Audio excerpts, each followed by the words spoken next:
علم و حکمت کے ٹھاٹے مارتے ہوئے سمندر میں سے میں جو اپنا لولو مرجان نکالنا چاہتا ہوں وہ یہ ہے، پہلا حصہ کہ جنت اور جہنم ابھی تخلیق ہی نہیں ہوئی ہیں، تو پھر وہ آدم علیہ السلام کا جنت سے آنا اور پھر وہ معراج کی شب اللہ کے رسول کو سب دکھانا کیا تھا؟ جی، بڑا اچھا سوال کیا آپ نے۔ دیکھیے، اللہ تعالیٰ کی کتاب ہمیں یہ بتاتی ہے کہ اللہ تعالیٰ نے جن جگہوں پر ہمیں پہنچانا ہے وہ جگہیں کہاں ہیں، کیا وہ وجود پذیر ہو گئی ہیں؟ قرآن مجید کا یہ مطالعہ ہمیں بتاتا ہے کہ یہ جو کچھ آپ کو آفاق کے اندر نشانیاں نظر آتی ہیں، اتنی بڑی دنیا، اتنی بڑی کائنات کیوں بنائی ہے اللہ تعالیٰ نے؟ اس وقت آپ دیکھیے کہ جیم ویب ٹیلیسکوپ نے آپ کو بتایا کہ ہم تو ایک ذرے سے بھی چھوٹے ہیں، اتنی بڑی اکناف عالم میں پھیلی ہوئی یہ کائنات ہے، تو یہ اصل میں اسی جنت کا را مٹیریل ہے۔ تو قرآن مجید نے اس کو بھی بیان کیا ہے کہ وہ جب دن آئے گا یوم تبدل الارض غیر الارض والسماوات، ہم اسی زمین اور آسمان کو تبدیل کر دیں گے ایک دوسرے انداز میں، اور یہ جو کچھ آپ کو آسمان و زمین پہ نظر آتا ہے یہ اسی جنت کا را مٹیریل ہے۔ اچھا، اللہ تعالیٰ کہتے ہیں اسی دنیا کو ہم تبدیل کر دیں گے اسی جنت کے اندر، اور یہ جتنی دنیایں کہکشائیں آپ کو نظر آتی ہیں ایک ایک فرد کو اللہ تعالیٰ سونپ دیں گے۔ قرآن مجید کے وہ مقامات جہاں پر جنت کو ماضی کی صیغوں میں بیان کیا گیا ہے، یہ بتایا گیا کہ ازلفت الجنہ، یہ زبان کا اسلوب ہے جس کے اندر آپ کو ایک چیز کو مشہود کر کے حقیقت کے طور پہ گویا وہ ایک امر واقعی کا بیان ہے آنکھوں کے سامنے رکھ دیا جاتا ہے۔ جہاں تک آپ نے سوال کیا آدم علیہ السلام کا، تو جنت کا جو لفظ ہے یہ عربی زبان میں باغ کو کہا جاتا ہے، یعنی باغ۔ وہ باغ کہاں تھا؟ خود قرآن مجید نے بتایا ہے کہ انی جاعل فی الارض خلیفہ، میں زمین پہ خلیفہ بنانے جا رہا ہوں۔ فرشتوں سے جو مکالمہ ہوا ہے وہ ہوا کیوں ہے؟ یہ کہہ کر ہوا ہے کہ میں زمین پر اس کو ارادے اختیار کے ساتھ بھیج رہا ہوں۔ تو پھر اس کے بعد اللہ تعالیٰ نے جن شخصیت کو یہاں پر مبعوث کیا، عقل یہی کہتی ہے کہ ان کو زمین پہ بھیجنا چاہیے، تو وہ دنیا ہی کے باغوں میں سے کوئی باغ تھا جہاں پر آدم علیہ السلام کو اللہ تعالیٰ نے رکھا، اور پھر اس کے بعد انہیں وہ امتحان درپیش ہوا۔ ٹھیک ہے، بہت ہی لطیف گفتگو ابھی جاری و ساری ہے، ایک مختصر سا وقفہ میں نے لینا ہے، لوٹ کر آؤں گا اور علم حکمت کے ان ابواب سے دوبارہ سے گزریں گے۔ میں حسن اجاز صاحب جب سوال کر رہا تھا تو جنت کے مفہوم اور جہنم اور پھر حساب و کتاب، چونکہ یہ نتائج ہے، انسان اچھے کام کرے گا جنت میں جائے گا، اور اگر اسے گڑبڑ ہو جائے گی جہنم اس کا انتظار کر رہی ہے۔ مگر وہ سفر معراج کا معاملہ کہ جب رسالت مآب کو وہ لوگ دکھائے جا رہے ہیں جو جہنمی ہیں، ان کی سزائیں دکھائی جا رہی ہیں، بقول آپ کی جنت جہنم ابھی تخلیق نہیں ہوئی ہے، تو پھر وہ کیا تھا؟ جی، بڑا اچھا سوال ہے یہ بھی آپ کا۔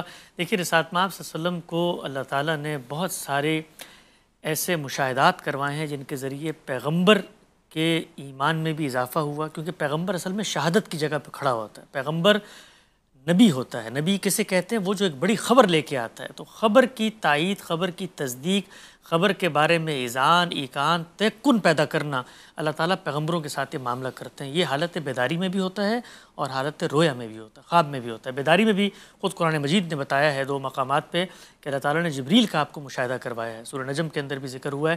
اسی طریقے سے رویا کے اندر، خوابوں کے اندر اللہ تعالیٰ وہی صورتحال، اور یہ خواب بھی بیداری میں ہوتے ہیں اور یہ خواب نیند کی حالت دونوں میں ہوتے ہیں۔ خود آپ پڑھیے ذخیرہ حدیث کو، تو صحابہ بتاتے ہیں کہ آپ صلی اللہ علیہ وسلم ایک دن نماز پڑھ رہے تھے، اور نماز پڑھتے پڑھتے آپ نے اپنا ہاتھ آگے بڑھایا اور پھر آپ پیچھے ہو گئے مسکرا کے۔ تو صحابہ نے پوچھا رسول اللہ آپ کیا کر رہے تھے؟ تو آپ نے فرمایا کہ میرے سامنے جنت کا خوشہ پیش کیا گیا تو میں نے اس کو آگے بڑھ کے لینے کی کوشش کی۔ بے تحاشا خواب ہے ساتھ آپ صلی اللہ علیہ وسلم کے، جس میں آپ خود صراحت سے یہ بات بتا رہے ہیں کہ مجھے خواب میں دکھایا گیا جنت کے احوال، جہنم کے احوال۔ خواب کیا ہوتا ہے؟ خواب کے اندر اصل میں ایک صورتحال جو آپ کے سامنے نہیں ہے اس کو ممثل کر کے دکھایا جاتا ہے۔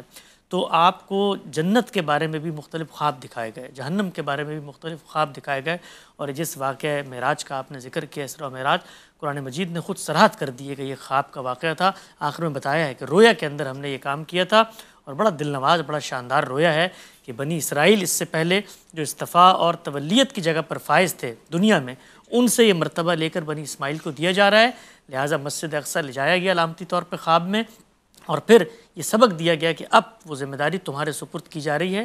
تو یہ معاملات خواب کے اندر ہوتے ہیں، ہم بھی دیکھتے ہیں بہت ساری چیزیں خواب میں ہمیں نظر آتی ہیں، لیکن وہ اس وقت حقیقت میں وجود پذیر ہوئی ہوں یہ ضروری نہیں۔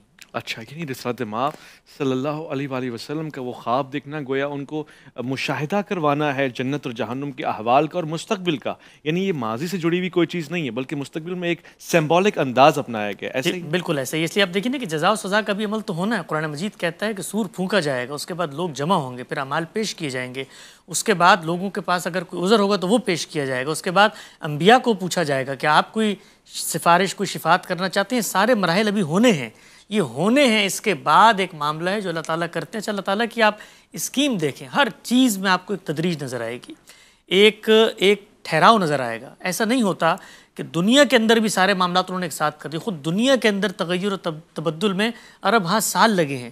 تو اللہ تعالیٰ نے اگر کہیں پہ جنت جہنم پہلے سے بنا کے رکھنی تھی تو قرآن مجید میں اس کی صراحت کرنی چاہیے تھی. اس کو بتاتے وہ واضح الفاظ میں کہ اس طرح کے مقامات ہیں. جنت جہنم حق ہیں، وہ مقامات ہیں، وہ احوال نہیں ہیں. بعض لوگوں نے اس گمراہی کو بھی اپنایا ہے. کوئی انہوں نے کہا کہ یہ تو کوئی احوال ہیں اور یہ اسی دنیا میں کہیں پہ موجود ہوں گے. ایسا ہرگز نہیں ہے. جنت جہنم اللہ کے متعین کردہ مقامات ہیں، لیکن وہ کہاں ہیں؟ ہمارے ہیتہ ادراک میں نہیں. اللہ نے کہا انہی زمین و آسمان کو تبدیل کر کے میں پھر اس جنت میں. لیکن ہے ہی نہیں نا. آپ کہہ رہے ہیں اس وقت تو وہ بنے ہی نہیں ہیں، ان کی تخلیق ہوئی ہی نہیں ہے، وہ تو ہونے والے ہیں. اسی سے ریلیٹڈ ایک تشنگی مٹانے کی بات ہے. اس کے بعد میں سوال کی طرف آ جاؤں گا.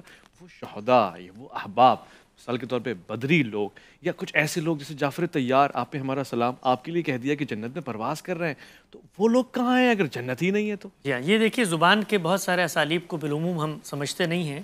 کسی شخص کو کسی چیز کی بشارت دینا، خود قرآن مجید کو آپ دیکھیے نا کہ جنت کے جتنے احوال اللہ تعالیٰ نے ہمیں بتائے ہیں اس عالم نادیدہ کے بارے میں، تو ہماری علم کی رعایت سے بتائے ہیں. ہمیں بتایا ہے کہ وہاں پر بہتی ندیوں کا شور ہوگا. ہمیں بتایا ہے کہ خوشے جھکے ہوئے ہوں گے، اس لیے کہ ہم جب کسی خوشنما تصور کو ذہن میں لاتے ہیں تو یہی کچھ ہمارے ذہن میں آتا ہے کہ بڑے بڑے محلات ہیں، ان سے پانی بہہ رہا ہے. تو اسی طریقے سے یہ باتیں بیان کی گئی ہیں کہ جو لوگ اس چیز کے مستحق ہو گئے ہیں اللہ تعالیٰ ان کو گویا دکھا رہے ہیں. خود رسالت مآب صلی اللہ علیہ وسلم کو اب دیکھیے بہت ساری روایتوں میں آپ کہتے ہیں میں رات کو جنت میں سفر کر رہا تھا، مجھے محل نظر آیا. میں نے کہا کس کا محل ہے؟ تو کہا گیا قریشی کا ہے. آپ صلی اللہ علیہ وسلم فرمایا مجھے خیال ہوا میرا ہے. کہا نہیں آپ کا نہیں، سیدنا عمر کا ہے.